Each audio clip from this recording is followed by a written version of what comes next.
السلام عليكم ورحمة الله وبركاته. وعليكم السلام. الحمد لله نحمده ونستعينه ونستغفره ونؤمن به ونتوكل عليه ونعوذ بالله من شرور أنفسنا ومن سيئات أعمالنا من يهده الله فلا مضل له ومن يضلله فلا هادي له ونشهد أن لا إله إلا الله وحده لا شريك له ونشهد أن سيدنا وحبيبنا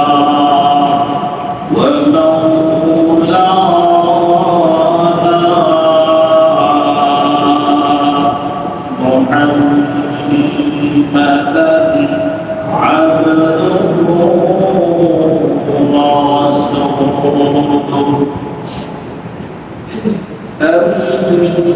أما بعد فقد قال الله تبارك وتعالى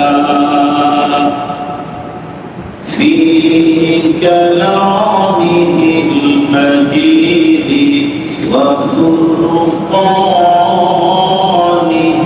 الحميد أعوذ بالله من الشيطان الرجيم بسم الله الرحمن الرحيم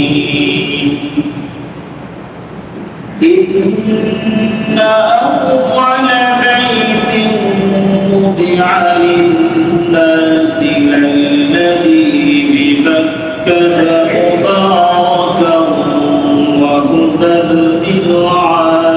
للعالمين فيه آيات بينات مقام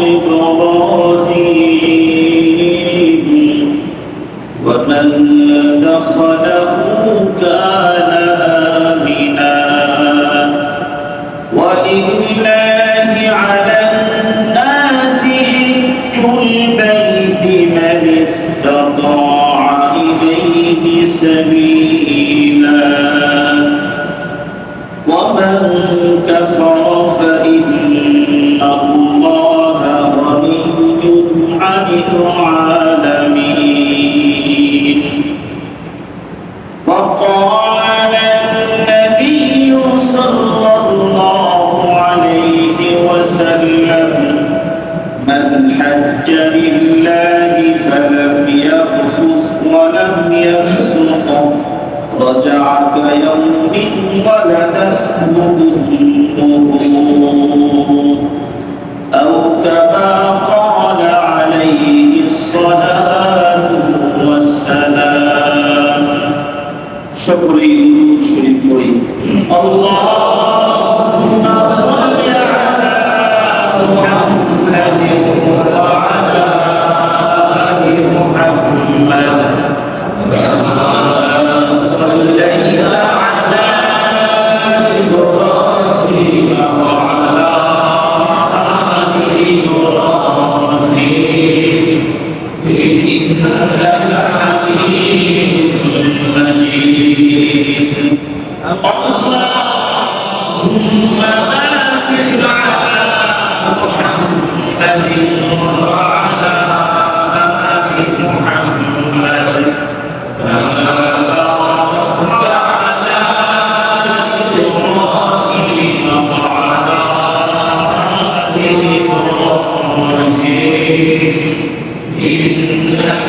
حميد مجيد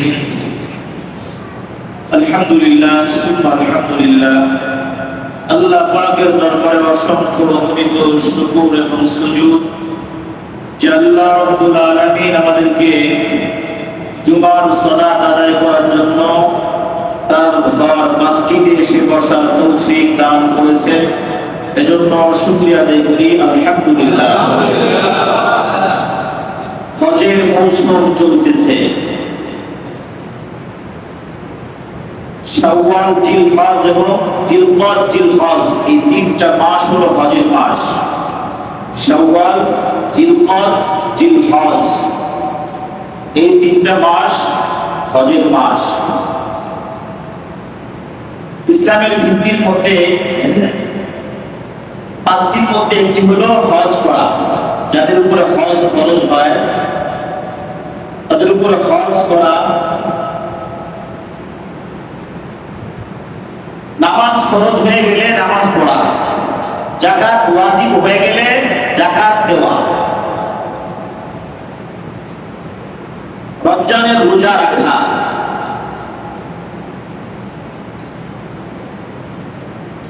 নামাজ ফরজ হয় হলো বালেগা হলে। যখন ছেলে বা মেয়ে বালেগ বা বালেগা হইলে তখন তার উপরে নামাজ ফরজ হয়। যাকাত ফরজ হয় হলো নিসাব পরিমাণ মালের মালিক যদি আল্লাহ পাক আপনাকে বানায় তাহলে আপনার উপর যাকাত ফরজ। রোজা আপনি যদি সুস্থ থাকেন, বালেগা হন, সেক্ষেত্রে আপনার উপরে রোজাও ফরজ। হজ হলো যার উপরে বাইতুল্লাহ জিয়ারত করা, হারামাইন শরীফাইন অবস্থান করা এবং যাতায়াতের ব্যবস্থা থাকা, যাতায়াতের ব্যবস্থা ভালো থাকা, নিরাপদ থাকা, এরকম অর্থ সম্পদ যদি কারো কাছে থাকে ওই ব্যক্তির উপরে হজ ওয়াজিব ফরজ। দিন চাইতেছে আর টাকার পরিমাণ বাড়তেছে। যাকাত হলো একটা বছর পার হতে হয়, কিন্তু হজের ক্ষেত্রে একটা বছর পার হওয়া লাগে না। ওই পরিমাণ টাকা আপনার উপরে, আপনার কাছে আল্লাহ পাক যখন আপনাকে দিবেন, সামর্থ্যবান আল্লাহ পাক আপনাকে যখন বাড়াবেন, তখনই আপনার উপরে হজ ফরজ হয়ে যায়। যাকাত যেরকম প্রতি বছরে বছরে ফরজ, নামাজ যেরকম প্রতিদিন 5 ওয়াক্ত ফরজ, রোজা বছরে প্রতি বছরে বছরে ফরজ, হজ হলো জীবনে একবার ফরজ। হজ কয়বার? জীবনে একবার ফরজ। নবী আলাইহিস সালামের সাহাবী নবী আলাইহিস সালামের কাছে জিজ্ঞাসা করছেন, ইয়া রাসূলুল্লাহ, আমাদের উপরে কি প্রতি বছরই হজ ফরজ? নবী আলাইহিস সালাম কিছুই বলেন না, চুপ করে আছেন। সাহাবী আবার জিজ্ঞাসা করছে, নবী আলাইহিস সালাম কিছুই বলেন না। সাহাবী আবার জিজ্ঞাসা করছে, নবী আলাইহিস সালাম কিছুই বলেন না। এরপর নবী আলাইহিস সালাম বলছে, তুমি যখন আমরা জিজ্ঞাসা করছো হজ কি আমরা প্রতি বছরই করবো, আমাদের উপর কি প্রতি বছরই ফরজ হবে? নবী আলাইহিস সালাম বলেন, আমি যদি খালি বলতাম যে হ্যাঁ, তাহলে তোমাদের উপর ওয়াজিব হয়ে যেত। জীবনে একবার ফরজ। কয়বার? বাকি যারা আপনি 10 বার, 15 বার, 20 বার, 40 বার যারা পড়তেছে, এদের ওই একটা হলো ফরজ প্রথমটা, বাকি সব হলো কি নফল। ফরজ একটা আদায় হয়ে গেছে, বাকি যে যতটা করে নফল। হজ একবার ফরজ জীবনে।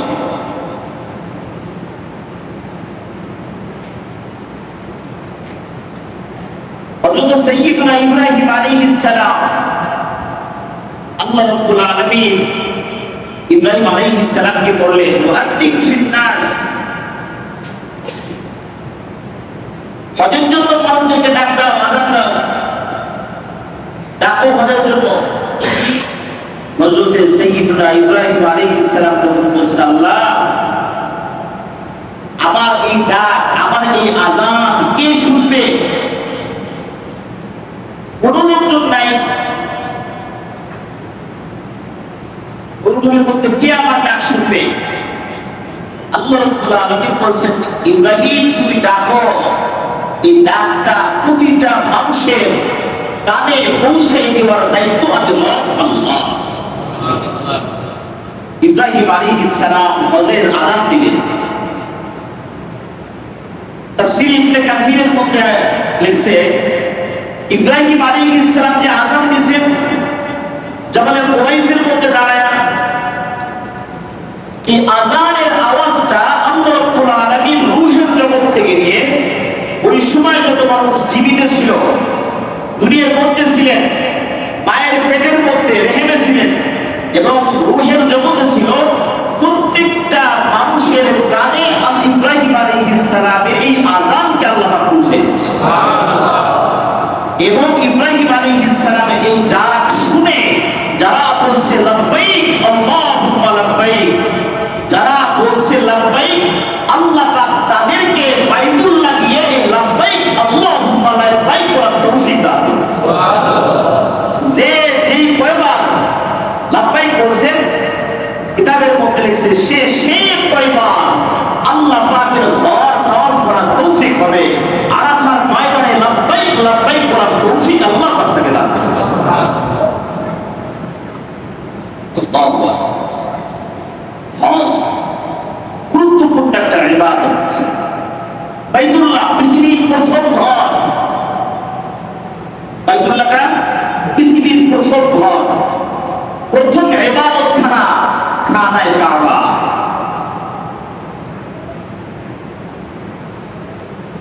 নবী আলাইহিস সালাম বলছেন যে বাইতুল্লাহ হলো প্রথম ঘর এবং বাইতুল মুকাদ্দাস হলো বাইতুল্লাহ 40 বছর পরে ওটা আবার আল্লাহ পাক ব্যবস্থা করছেন। এর মানুষ কত বছর পরে? 40 বছর। বাইতুল্লাহ এক রাকাত নামাজ যদি আল্লাহ পাক পড়ার তৌফিক দান করেন, তাহলে অন্য মসজিদে 1 লক্ষ রাকাত নামাজ পড়ার সওয়াব আল্লাহ পাক তাআলা আমাদের দিয়েছেন। সুবহানাল্লাহ। বাইতুল্লাহ কাবা ঘর জায়গা আল্লাহ পাক ঘোষণা করছে সমস্ত জগতের যত হেদায়েত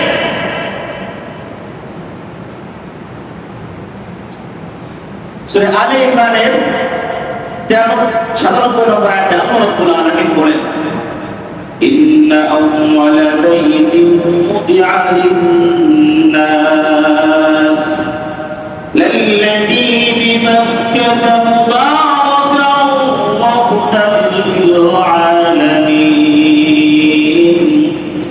আল্লাহ রাব্বুল আলামিন বলেন, বাইতুল্লাহ কাবা হলো পৃথিবীর প্রথম ঘর, যা মানুষের জন্য বানানো হয়েছে, সমস্ত জগতের জন্য রহমত স্বরূপ বানানো হয়েছে।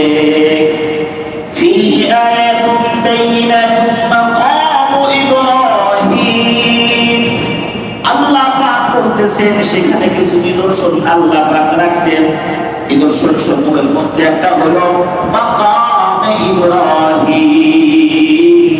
মাকামে ইব্রাহিম হলো এমন একটা পাথর, যে পাথরের উপরে ইব্রাহিম আলাইহিস সালাম দাঁড়িয়ে লিফটের মতো বাইতুল্লাহর ঘর নির্মাণ করেছে। যেই পাথরটা লিফটের কাজে দিয়েছে, মাকামে ইব্রাহিম, ইব্রাহিম আলাইহিস সালামের পায়ের ছাপ আজও আছে। নিদর্শনগুলো আল্লাহ পাক রেখে দিয়েছে। গেলে পরে দেখা যায় বাইতুল্লাহ তওয়াফের পরে 7টা চক্কর মারার পরে এরপরে মাকাম ইব্রাহিমকে সামনে রেখে 2 রাকাত নামাজ পড়তে হয়। ওমর রাদিয়াল্লাহু তাআলা আনহু বলেছে, ইয়া রাসূলুল্লাহ, এই যে বাম জানেন তখন গিয়া দেখা যায় মাকাম ইব্রাহিম দেখা যায় 2 রাকাত নামাজ পড়ি। আল্লাহ রাব্বুল আলামিন ওমর রাদিয়াল্লাহু তাআলা আনহু এই নামাজটাকে কবুল করেছেন। আল্লাহ রাব্বুল আলামিন ঘোষণা করেছেন, اتخذوا من مقام إبراهيم مصلى। নামাজের জায়গা বানাইছেন আল্লাহ পাক। মাকামে ইব্রাহিমের জায়গাকে আল্লাহ পাক নামাজের ব্যবস্থা করে দিয়েছেন। যদিও এখন ওখানে নামাজ পড়া অনেক লোকজনের ভিড় থাকে, তো হেরেমের মধ্যে যে কোনো এক জায়গায় নামাজ পড়লে আদায় হয়ে যায়। দোস্ত, বাইতুল্লাহ জিয়ারত করতে কার নাম চায়, কার নাম মনে চায়? হজের মৌসুম আসলে ইমানদারদের দিলটা কেমন কেমন যেন করে, যদি আমি যেতে পারতাম, যদি আমার ব্যবস্থা হয়ে যেত, আমার যদি ব্যবস্থা হয়ে যেত। ইমানদারদের দিল খালি কাঁদে, কাঁদবে বানা কেন?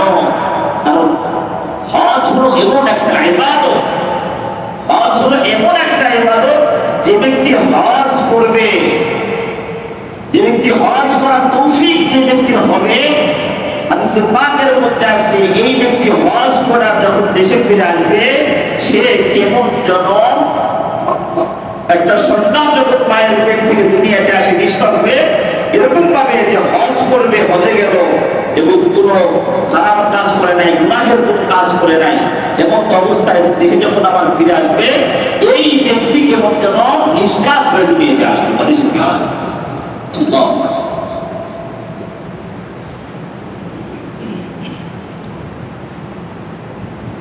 হজ্জে মাবরুর হচ্ছে হাদিসে পাকের মধ্যে আছে, নবী করিম সাল্লাল্লাহু আলাইহি ওয়াসাল্লাম ইরশাদ করেন, হজ্জে মাবরুর হচ্ছে প্রতিদান, হজ্জে মাবরুরের প্রতিদান হচ্ছে জান্নাত। সুবহানাল্লাহ, হজ্জে মাবরুরের প্রতিদান কি ভাই?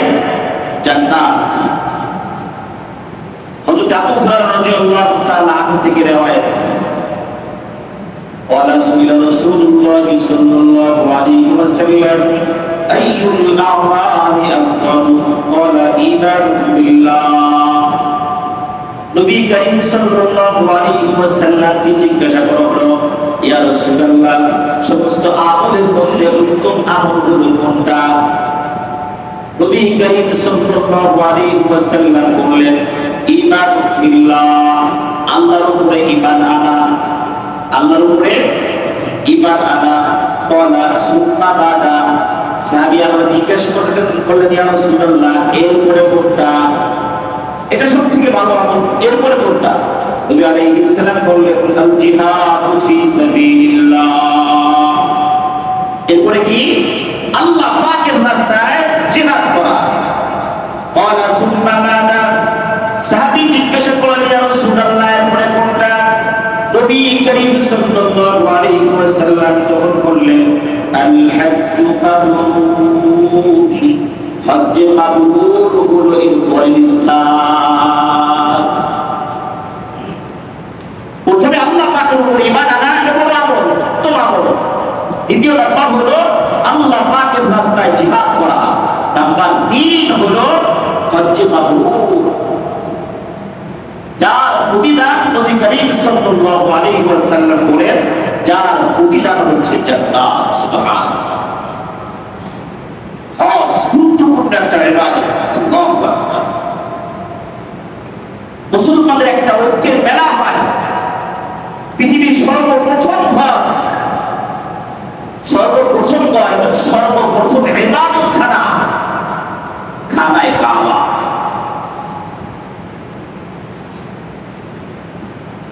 যে ব্যক্তির হজটা মাবরুর হজ হবে, আল্লাহ তা গ্রহণ করবে, এর প্রতিদান জান্নাত।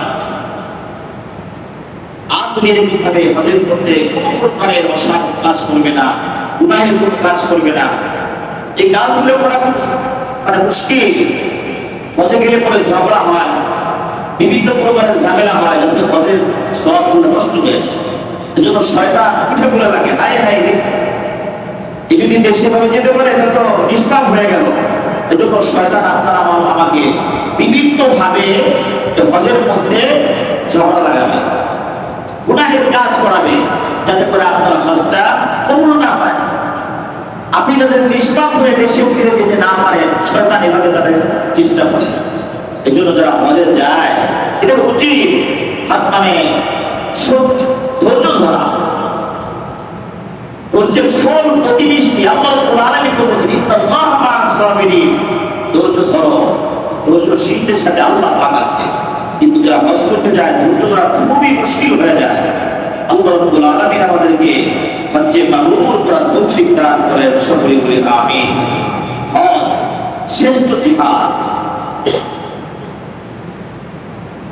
নবী করিম সাল্লাল্লাহু আলাইহি ওয়াসাল্লাম যখন যুদ্ধে যাইতেন, সেনাবাহিনী যখন যুদ্ধে পাঠাইতেন, মহিলাদেরকে পাঠাইতেন না, শিশুদেরকে পাঠাইতেন না, দুর্বলদেরকে পাঠাইতেন না, এরা ঘরে থাকবে। তাহলে জিহাদের যে এত সওয়াব,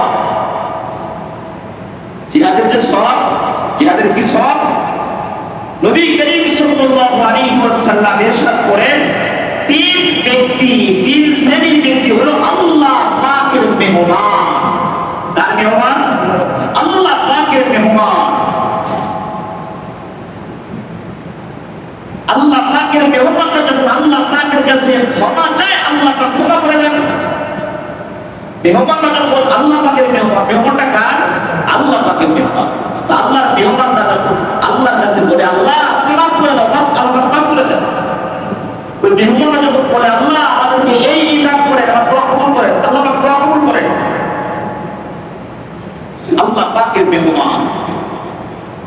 আপনি যখন কারো বাসায় মেহমান হবেন, দেখবেন আপনার যাতে সহজ হয়, বসা যেন কষ্ট না হয়, খাবার দাবার যেন কষ্ট না হয়, বাথরুমে গেলে যেন আপনার কষ্ট না হয়, এই জন্য মেজবান যারা থাকে এরা আপনাকে আরে যে ব্যক্তি আল্লাহকে মানে, যে ব্যক্তি পরকালের উপরে বিশ্বাস রাখে, সে যেন মেহমানের কদর করে। সে যেন কি করে? মেহমানের কদর করে। অনেকে আছে মেহমান গেলে কষ্ট পায়। মেহমানদের কি কয় ভাই? অনেকে কষ্ট পায়। আরে মাত্র 3টা ডিম রান্না করছি, 2 জনে করছি, আমি আজকে না খেয়ে থাকতে। আরে না, আল্লাহ রাসূল সাল্লাল্লাহু আলাইহি ওয়াসাল্লাম বলেছেন, তুমি যদি আল্লাহকে বিশ্বাস করো, পরকালকে বিশ্বাস করো, তাহলে অবশ্যই তুমি মেহমানের কদর করো। কদর করা মানে কি? কষ্ট দেওয়া, তাকে জ্বালানো না, তাকে আদর সুন্দর ভাবে করো। কারণ একটা মেহমান যখন তোমার ঘরে আসে, 10টা বরকত নিয়ে তোমার ঘরে ঢোকে। হতে পারে তোমার যে আজকে আয়োজন, এটা মেহমানের বরকতে আল্লাহ পাক তোমার ঘরের মধ্যে ব্যবস্থা করে দিয়েছে। হাদিসের পাকের মধ্যে বলছে, নবী আলাইহিস সালাম বলছেন, মেহমানের কদর করা, তুমি আল্লাহকে বিশ্বাস করো, পরকালকে বিশ্বাস করো, তাহলে মেহমানের কদর করো। তাহলে মেহমানের কি দাম অনেক বেশি, মেহমানের দাম কি অনেক বেশি।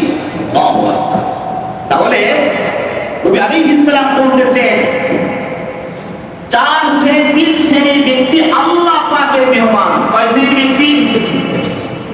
আগে হাদিসে বলছেন তো মেহমানের কদর কি, মানে আপনি যত গরিব হন না কেন, যদি মেহমান বলে খাবারের পরে একটু ঠান্ডার ব্যবস্থা হলে ভালো হইতো, তার সামর্থ্য অনুযায়ী কিন্তু সে ব্যবস্থা আপনার করবে। আপনার ঘরের মধ্যে ভালো প্লেটটা, আপনি ভালো সার্ভিসটা আপনি তাকে দেওয়ার চেষ্টা করেন, ঠিক কিনা? মেহমানের জন্য আমরা করি। দোস্ত, যে যত বড়, যে যত বড় হয়, যে যত বড় মেজবান হয়, তার আজটাও সেরকম বড় হয়। আপনি যদি রাষ্ট্রপ্রধানের বাড়িতে বেড়াইতে যান, তাদের রান্না বান্না, তাদের খাবার দাবারের আয়োজন কেমন হবে? আল্লাহু আকবার। যে যত বড় মেজবান, তার কাছে গেলে মেহমান সেরকম কদর পায়, তাই না?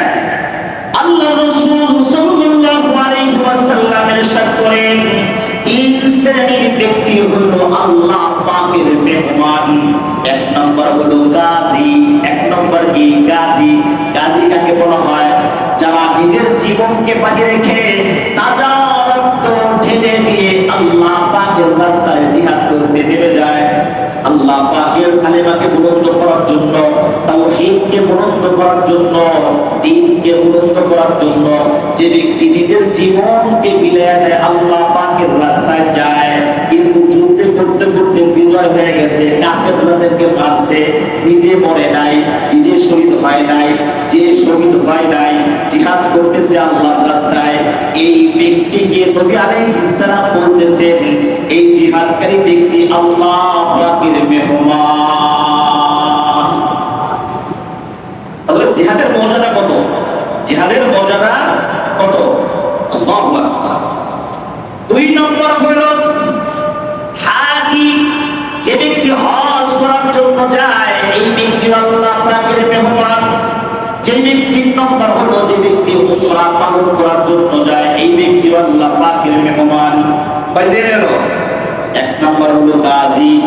নম্বর হলো হাজি, 3 নম্বর হলো যে উমরা করতে যায়, উমরা করে। এই 3 শ্রেণীর ব্যক্তি কার মেহমান? আল্লাহ পাকের মেহমান। আল্লাহ পাক যখন আপনাকে বাইতুল্লাহ জিয়ারত করার তৌফিক দান করবেন, দেখবেন গেটের মধ্যে লেখা আছে জুয়ুফুর রহমান, আল্লাহ পাকের মেহমান। আরবিতে লেখা ওঠে ও আল্লাহ পাকের মেহমান, আহলান সাহলান, আহলান সাহলান বিজয়ফুর রহমান। গেটে লেখা কোথায়? আরে বাইতুল্লাহ কাবায় ঢুকতে গেলে, হেরেমের মধ্যে ঢুকতে গেলে গেটে লেখা থাকে আরবিতে আহলান সাহলান বিজয়ফুর রহমান। এটা লেখা আছে আল্লাহ শুভেচ্ছা স্বাগত, ও আল্লাহ পাকের মেহমান আসো, আল্লাহ পাক তোমাকে ডাকছে আসো, আল্লাহ পাক তোমার দোয়া কবুল করবে, আল্লাহ পাক তোমার উমরা কবুল করবে, তুমি যা চাও তোমাকে তাই দিবেন, তোমার সমস্ত গুনাহ আল্লাহ পাক মাফ করবে। সুবহানাল্লাহ। মেহমানটা কারা? আমরা না, আমরা যারা যাবে 3 শ্রেণীর ব্যক্তি। শ্রেণীর ব্যক্তি 1 নম্বর হলো গাজী। তাহলে জিহাদের ডাক যদি মুসলমানরা আসে, কি খাটের নিচে লুকাবো নাকি নাইমা করবো? জিহাদ যদি ডাক আসে, জিহাদ যদি ফরজ হয়ে যায়, জিহাদ যদি ফরজ হয়ে যায়, রাষ্ট্র থেকে যদি ঘোষণা চলে আসে, তাড়াতাড়ি ট্রেনিংয়ে নেমে পড়ো, যুদ্ধ কিন্তু পাশের দেশের সাথে লেগে যাবে, তাড়াতাড়ি প্রস্তুত হও, দরান যাবে না, কিন্তু কি করা যাবে না, দরান যাবো না। আপনি যদি আল্লাহ পাকের এই রাস্তায় নেমে যান, তাহলে আপনি কার মেহমান হইলেন? আল্লাহ পাকের মেহমান। করে থাকবেন তো ইনশাআল্লাহ। যখনই জিহাদের জন্য ডাক আসে, আমরা কি এক ডাকে নারায়ে তাকবীর বলে আমরা উঠে দাঁড়াবো, ঠিক কি না ইনশাআল্লাহ? বাস। 2 নম্বর হলো কি হাজি। 2 নম্বর কি হাজি। যে ব্যক্তি হজ করবার জন্য যায়, ওই ব্যক্তিও আল্লাহ পাকের মেহমান। তাহলে টাকা যদি থাকে, এখন তো 5 লাখ মিনিমাম 5.5 লাখ টাকা মনে হয় লাগে, তো আরো মোটামুটি আরো কিছু টাকা লাগে। এরকম টাকা যাদের আছে, আল্লাহ পাক তৌফিক দান করছে, এটা কি করবো? আল্লাহ পাকের মেহমান হবো তো ইনশাআল্লাহ। যদি প্রধানমন্ত্রী, প্রধান উপদেষ্টা ডক্টর ইউনূস সাহেব ডাকে, এই 10 লক্ষ টাকা আমারে দাও, আমি তোমার সাথে আছি, তুমি আমার, আমি যতদিন ক্ষমতায় আছি তুমি আমার মেহমান, গাড়ি বাড়ি বেচে দেওয়ার চেষ্টা করবো, দুনিয়ার সামনে দেখতেছি। ও মেরা দোস্ত, আল্লাহ পাক বলতেছেন, ও হাজী, তুমি যদি হজ করার জন্য আসো, তুমি আমি রবের মেহমান হয়ে গেলা। আল্লাহ পাক বলতেছেন, বান্দা তুই উমরা করার জন্য আয়, তুই আমার মেহমান। আর মেহমান কি? আমার নবী বলে গেছেন মেহমানের কদর করা। আল্লাহু আকবার। তাহলে আল্লাহ পাক তার মেহমানদের কি কদর করবেন আল্লাহ মালুম, আমাদের জ্ঞানে এটা নাই, আসেনি? মেজবানকে আল্লাহ, মেজবানকে আল্লাহ, মেজবান হলো আল্লাহ। যে ব্যক্তি উমরা করতে যাবে, হজ করতে যাবে, সে হলো আল্লাহ পাকের মেহমান। মেহমানের কদর কিভাবে করতে হয় আল্লাহ মালুম। আল্লাহ যে কিভাবে কদর আমাদেরকে করবেন আল্লাহ মালুম। আমাদের সর্বপ্রথম ইয়া থাকতে হলো, ও আল্লাহ, আমাদের জিন্দেগীর সমস্ত গুনাহগুলো তুমি মাফ করে দাও। ও মেরা দোস্ত, দুনিয়ার মেজবানের বাড়ি যাওয়া যদি কোন তাড়াতাড়ি হাত ধুবো কোথায়? মেজবান তারা ঘুরে লাগায়, তাই এখানে আসে, ওখানে যান একজন, এখানে 2 জন যান, ওখানে 3 জন যান। আমি তো এরকম ব্যবস্থা না থাকে, বালতি করে পানি আগে থেকে ব্যবস্থা করে রাখে, হ্যান্ড ওয়াশ ইত্যাদি ইত্যাদি, গামছা টিস্যু সব ব্যবস্থা করে রাখে। কেন? আমার মেহমানের যেন কোনো কষ্ট না হয়। আল্লাহ পাকের জন্য যারা হজ বা উমরা করার জন্য যাবে, আল্লাহ পাকের সন্তুষ্ট করার জন্য যারা জিহাদের ময়দানে ঝাঁপায় পড়বে, এই 3 শ্রেণীর ব্যক্তিকে আল্লাহ পাক বলতেছেন, এরা আমার মেহমান, আমি হলাম মেজবান। মেজবান হলো আল্লাহ।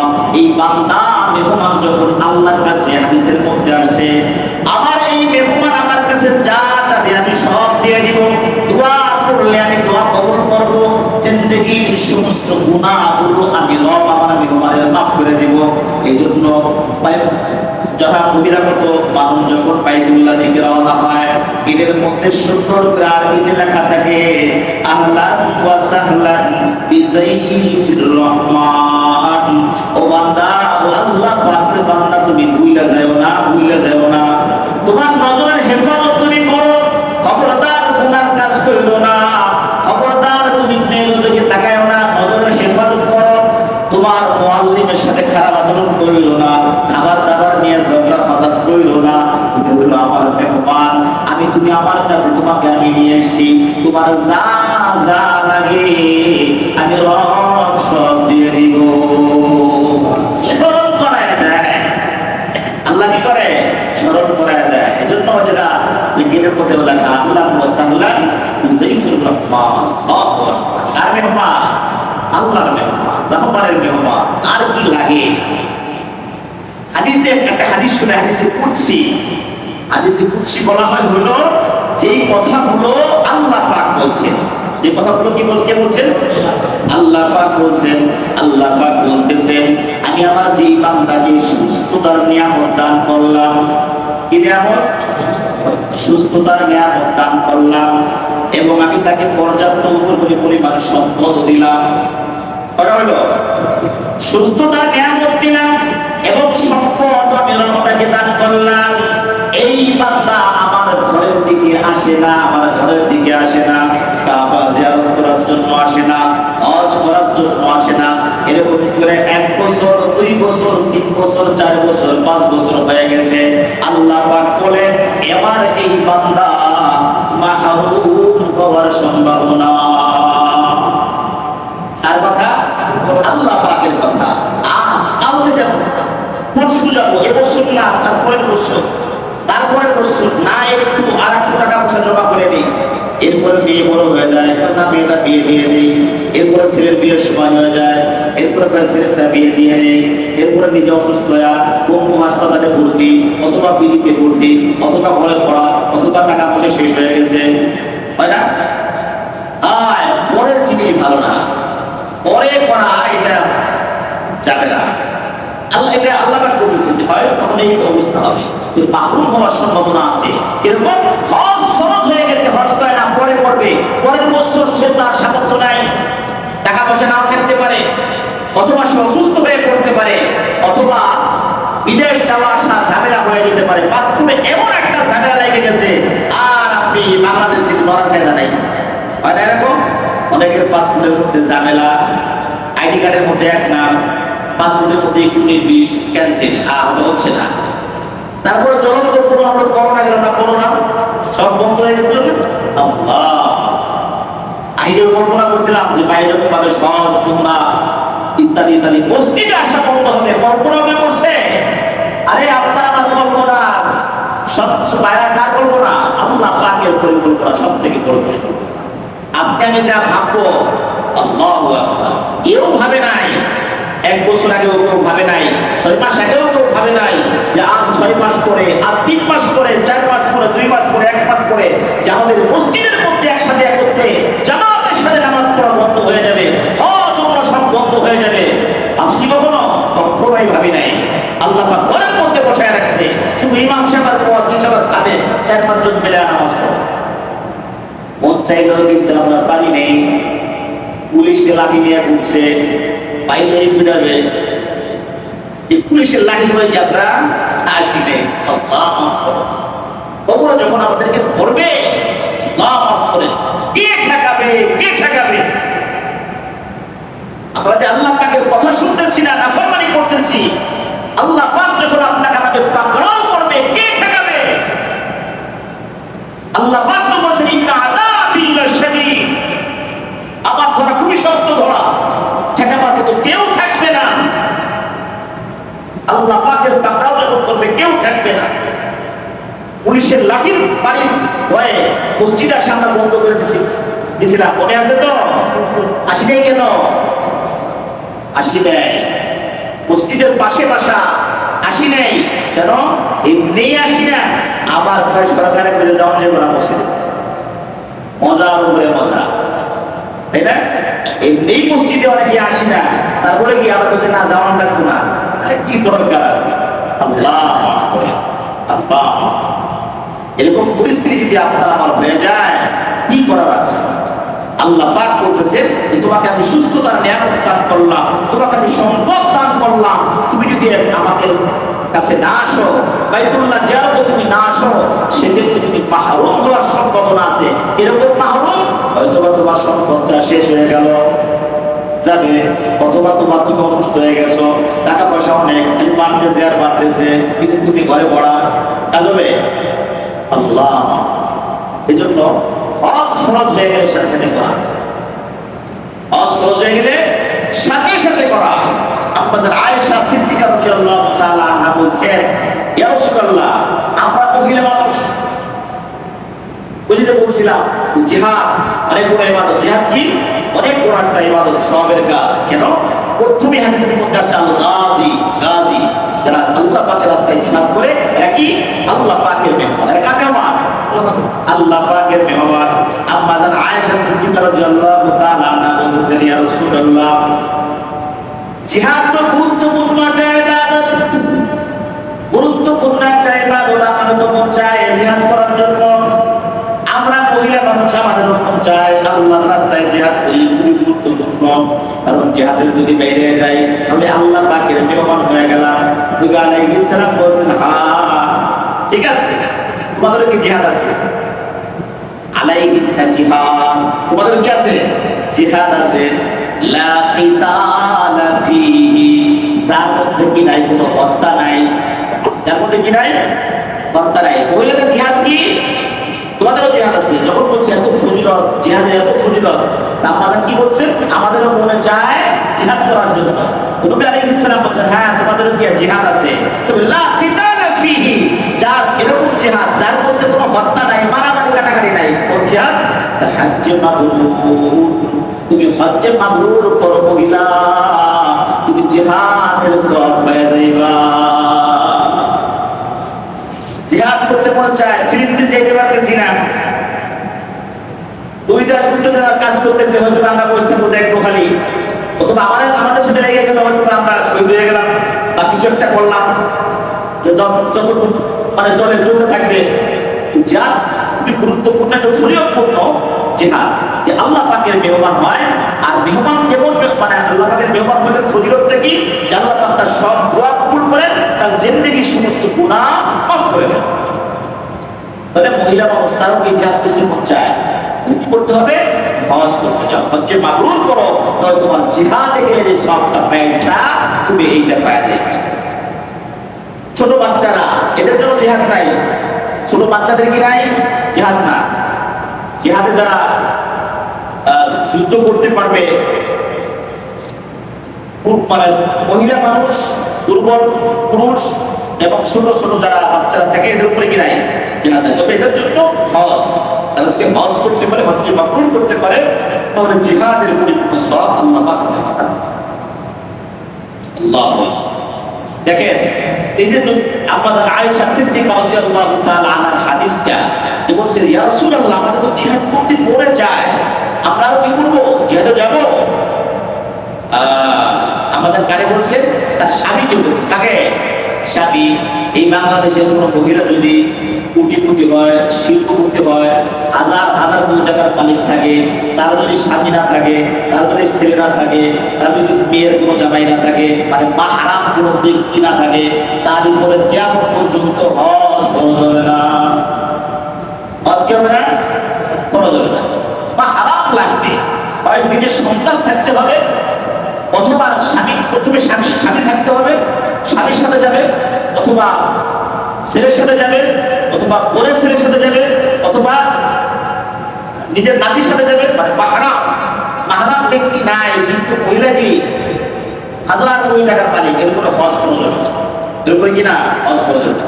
তাহলে গুরুত্বপূর্ণ যে আমি জিহাদে যাব, সেটাও পারলাম না।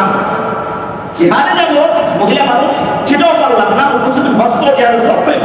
আর আমি তাহলে আমার এরকমই, আমার যখন সামর্থ্য ছিল, আমার স্বামী ছিল, আমার সন্তান ছিল, তখন আমার উপর হজ ফরজ হয়েছে, করি নাই, কিন্তু পরে এগুলোও নাই, কিন্তু আর ফরজ আমি এই সুন্দর একটা আমল আমি করতে পারলাম না, আল্লাহ পাকের মেহমান হতে পারলাম না।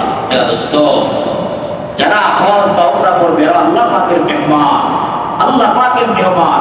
হজের মৌসুম চলতেছে, হাজী সাহেব আল্লাহ পাকের ঘরের দিকে রওনা হয়ে গেছেন, যাইতেছেন, রেগুলার ফ্লাইট যাইতেছে, সারা বিশ্ব থেকে যাইতেছেন, তালবিয়া পাঠ করতেছেন, লাব্বাইক আল্লাহুম্মা লাব্বাইক, লাব্বাইক লা শারীকা লাক লাব্বাইক, ইন্নাল হামদা ওয়ান নি'মাতা লাকা ওয়াল মুলক লা শারীকা লাক। আল্লাহু আকবার। নবী আলাইহিস সালাম ইরশাদ করেন, হাজী সাহেবরা যখন তালবিয়া পাঠ করা শুরু করে, এটাকে বলা হয় কি? লাব্বাইক আল্লাহুম্মা লাব্বাইক। কি বলা হয়? তালবিয়া বলা হয়। কি বলা হয়? তালবিয়া বলা হয়। উমরা করতে গেলেও তালবিয়া পাঠ করা লাগে, হজ করতে গেলেও তালবিয়া পাঠ করা লাগে। তো তালবিয়া যখন হাজি বা উমরাকারী যখন পাঠ করে, তখন হাদিসের মধ্যে আসছে নবী আলাইহিস সালাম বলেছেন, পশ্চিম, পূর্ব, পশ্চিম, উত্তর, দক্ষিণ সমস্ত মাখলুকাত এবং ইট ইট পাথর পর্যন্ত তার এর সাথে তালবিয়া করতে থাকে। সুবহানাল্লাহ। তার জন্য দোয়া করতে থাকে, তালবিয়া পাঠ করতে থাকে। গাছে পাচ্ছে সবকিছুই, প্রতি পাথরে করা পর্যন্ত কি তালবিয়া পাঠ করে। আল্লাহু আকবার। এরা দোস্ত, যাদের উপরে হজ ফরজ, নবী আলাইহিস সালাম বলতেছে যাদের উপরে হজ ফরজ হয়ে গেছে, এই ব্যক্তি যদি হজ না কইরা মারা যায়, আমার এই উম্মত ইহুদি হয়ে পড়ুক অথবা নাসারা হয়ে পড়ুক, আমি তার সাথে কোনো তার পরোয়া আমি করি না। প্রথমে হুমকি, মানে আপনার উপরে হজ খরচ হয়ে গেছে, আল্লাহ পাক আপনাকে ডাকতেছে, আল্লাহ পাক তৌফিক দিয়েছে, কিন্তু আপনি আমি যদি না করি এবং অবস্থা যদি আপনার আমার মৃত্যু চলে আসে, তাহলে উপায় নাই, উপায় নাই। নবী আলাইহিস সালাম যদি আপনার আমার পরিচয় না দেন আর বলেন আমার উম্মত না, ইহুদি নাসারা হয়ে মারা গেছে, তাহলে কি অবস্থা আপনার? এরা দোস্ত, এজন্য হজের মৌসুম চলতেছে, আল্লাহর কাছে কান্দি, দোয়া করতে থাকি। যারা হজ করতে যাইতেছে তাদের জন্য দোয়া করি, আল্লাহ তুমি তাদের কিভাবে হজ করার তৌফিক দান করো, যেভাবে হজ করলে তুমি কবুল করবা সেভাবে করার তৌফিক দান করো। আর হজ করাকে আমাদের প্রত্যেকটা মুসলমান ভাইকে সহজ করে দাও। আর আল্লাহ আমিও তোমার মেহমান হতে চাই, আল্লাহ তৌফিক নাই, আল্লাহ তুমি কবুল করলে দুনিয়ার সবকিছু সহজ হয়ে যাবে। আল্লাহ তুমি আমাকে তোমার ঘর জিয়ারত করার তৌফিক দান করো, হারামাইন শরীফাই জিয়ারত করার তৌফিক দান করো। এরকম কাঁদতে থাকলে আল্লাহ রাব্বুল আলামিন হুট করে একটা টানতে নিয়ে যাবেন ইনশাআল্লাহ। যারা দোস্ত, হজের মৌসুম চলতেছে, এজন্য হজের কিছু আলোচনা করলাম। আল্লাহ রাব্বুল আলামিন আমাদের সকলকে পবিত্র হজ করার তৌফিক দান করেন। সকলে বলে আমিন। ওয়া আলহামদুলিল্লাহি রাব্বিল আলামিন।